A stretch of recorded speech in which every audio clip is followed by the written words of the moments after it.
Hello, I'm Regina Vaidyanathan. Welcome to this hour. In the past few minutes, a court in Vietnam has sentenced a wealthy property developer to death for defrauding a bank of billions of dollars. 67-year-old TruongMyLan was found guilty of embezzlement, bribing state officials and violating bank lending regulations after she used her hidden ownership of the Saigon Commercial Bank to channel $44 billion of loans to her own companies. It's been described as one of the greatest bank frauds in history. Well, for more on this, we can go straight to Bangkok and join our Southeast Asia correspondent, Jonathan Head. First of all, Jonathan, if you could just tell us a little bit more about what the court said today and the background to this case. Well, the court's been giving enormous amounts of detail about this case through its 5 weeks. So everyone in Vietnam knows a lot about it. That's quite unusual there. They've wanted the public to know about this case. It is extraordinary. The amounts of money are absolutely staggering. We're talking about a significant chunk of Vietnam's GDP that this woman was able to siphon off over 11 years through these secretly channeled loans that went through a whole bunch of front companies and proxies to her own companies. The prosecutors believe that of that $44 billion, perhaps $27 billion may never be recovered. That is a staggering loss and will be very, very tough for the state bank to make up in terms of saving the bank.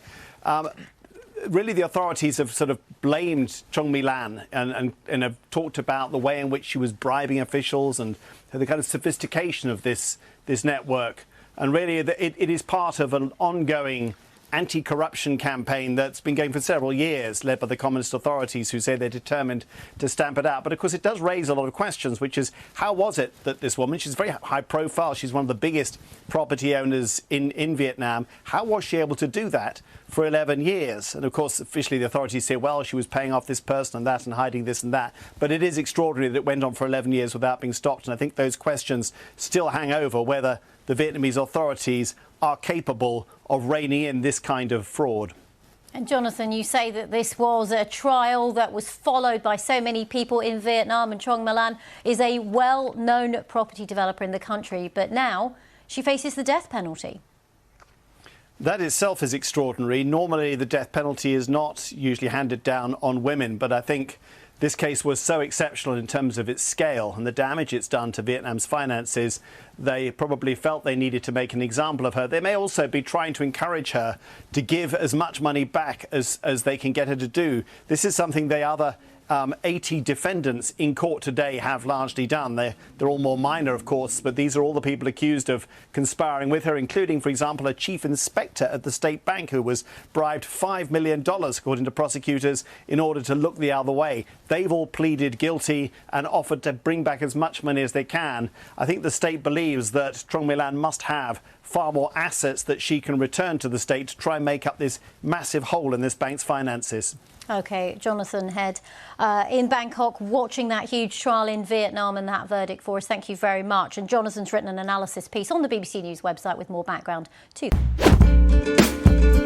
Tonight, new fears of a possible major escalation of the war in the Middle East, with President Biden warning Iran may be planning to hit targets inside Israel soon. They're threatening to launch a significant attack on Israel. As I told Prime Minister Netanyahu, our commitment to Israel's security against these threats from Iran and its proxies is ironclad. Iran eyeing retaliation for strikes last week on a diplomatic building in Syria that killed several Iranian commanders, which it blames on Israel. Iran, a primary backer of both Hamas and Hezbollah. 2 U.S. officials tell NBC News any retaliation inside Israel is expected to focus on military and intelligence targets, not civilians, and that the Biden administration is considering options for how to respond.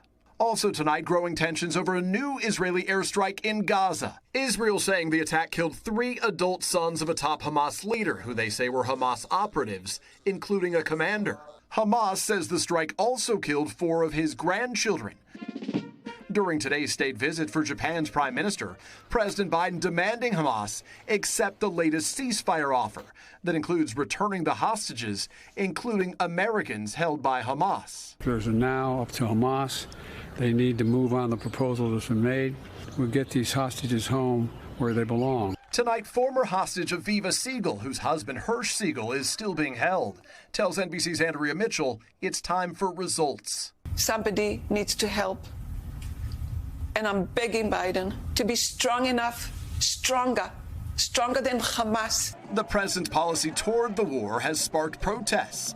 Another challenge for the Biden campaign, the economy, with today's headline that inflation ticked up again, even higher than expected. Housing and gas prices accounting for most of it. Overall, prices up nearly 19% since President Biden took office. Former President Trump tonight.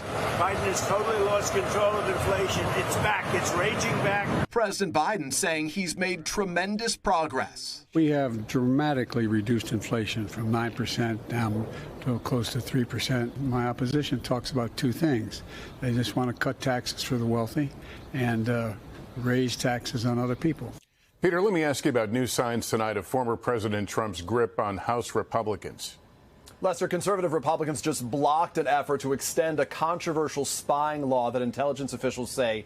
Looking at the latest now on Donald Trump's legal troubles, another attempt by the former president's legal team to delay his New York election interference case has been denied. Aaron Katersky is at the courthouse in Lower Manhattan. Good morning, Aaron.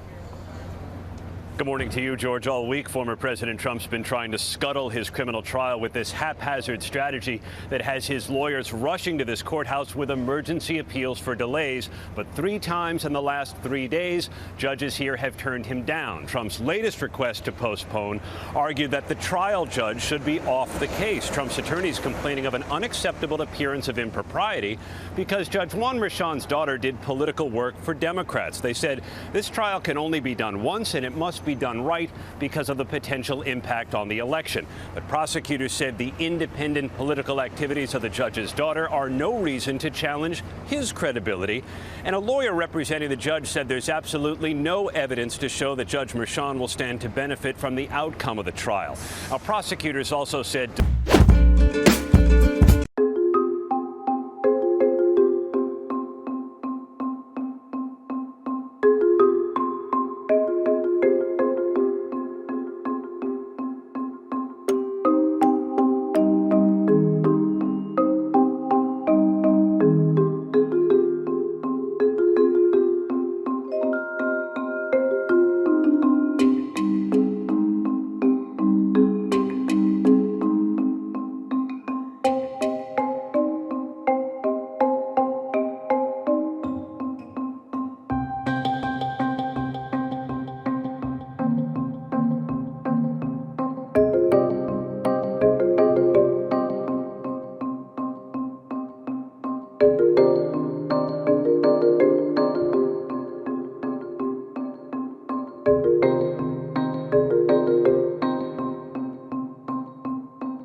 I was scared, but also angry.